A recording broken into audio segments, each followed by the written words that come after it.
پاکستان اور بھارت کی جنگ کسی بھی لمحے انتہائی خطرناک رخ اختیار کر سکتی تھی، جس کے نتائج بہت بھیانک ہو سکتے تھے۔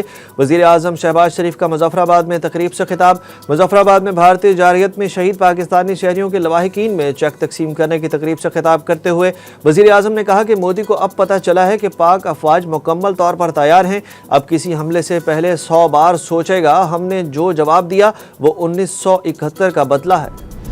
دنیا نے بھارتی فوج کی پسپائی اور لائن آف کنٹرول پر سفید جھنڈے دیکھے۔ اگر بھارت سندھ طاس معاہدے کی خلاف ورزی کرتا ہے تو کشمیر کی آزادی کی صورت میں تمام 6 دریا پاکستان کے حصے میں آئیں گے۔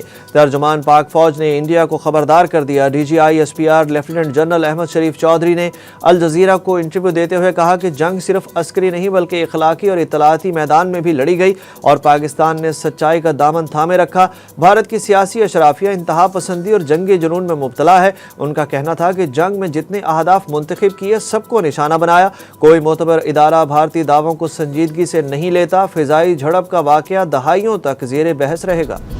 جو 9 مئی کو ہوا اور جو کچھ بھارت نے کیا اس میں زیادہ فرق نہیں۔ مریم نواز کی پی ٹی آئی پر تنقید۔ وزیر اعلیٰ پنجاب نے سرگودا میں طلبہ سے خطاب کرتے ہوئے کہا کہ جس طرح لیپ ٹاپ کو بچا کر رکھتے ہیں کہ اس میں کوئی وائرس نہ آ جائے، اسی طرح ذہن کو بھی بچا کر رکھنا ہے کہ اس میں کوئی پولیٹیکل وائرس نہ آ جائے۔ ان کا کہنا تھا کہ جو 9 مئی کو ایک جماعت نے کیا اور کچھ لوگوں نے بہکاوے میں کیا وہی دہشت گرد کرتے ہیں۔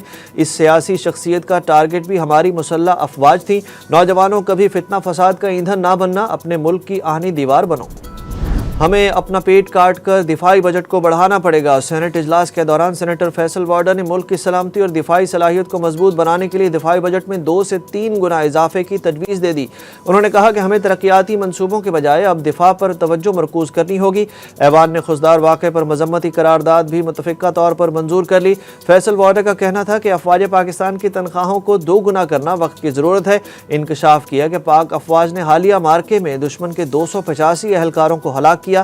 انوار الحق کاکڑ ڈپٹی چیئرمین سینٹ کی تقریر ختم کرنے کی ہدایت پر برہم دکھائی دیے اور کہا کہ اگر یہاں بات کرنی نہیں تو پھر ٹک ٹاک یا یوٹیوب بنانا شروع کر دو۔ سینیٹر ایمل ولی خان نے کہا کہ ایسے شاید جانوروں کو بھی نہ مارا جائے جیسے ہمارے معصوم بچوں کو مارا گیا۔ اسحاق ڈار نے کہا کہ نیشنل ایکشن پلان کے کچھ حصوں پر عمل درآمد نہیں ہوا جس کا نقصان آج پوری قوم اٹھا رہی ہے۔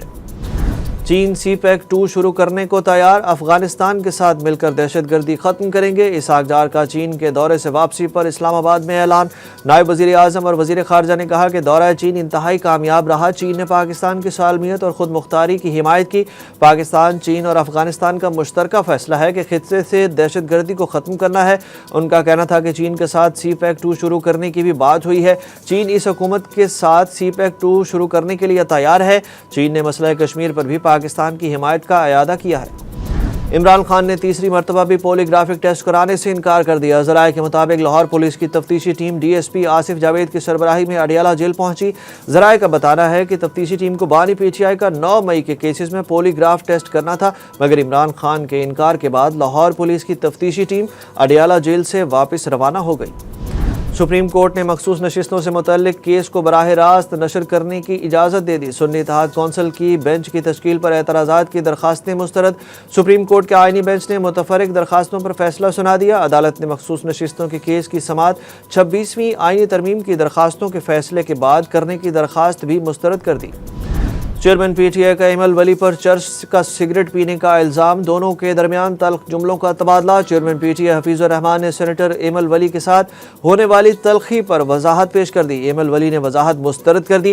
چیئرمین پی ٹی آئی کے خلاف تحریک استحقاق بھی پیش کر دی۔ حفیظ الرحمان نے کہا کہ ان کا کسی قسم کی بے ادبی یا غیر پارلیمانی زبان استعمال کرنے کا کوئی ارادہ نہیں تھا۔ سینیٹر ایمل ولی خان کی واپسی پر ان کے ساتھ ہلکے پھلکے انداز میں جملوں کا تبادلہ ہوا۔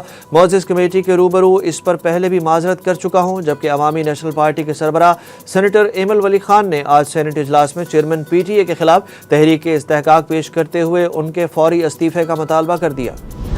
شاہ محمود قریشی کو ہسپتال سے ڈسچارج کر کے جیل منتقل کرنے کا فیصلہ، خاندان اور وکلاء نے سوالات اٹھا دیے۔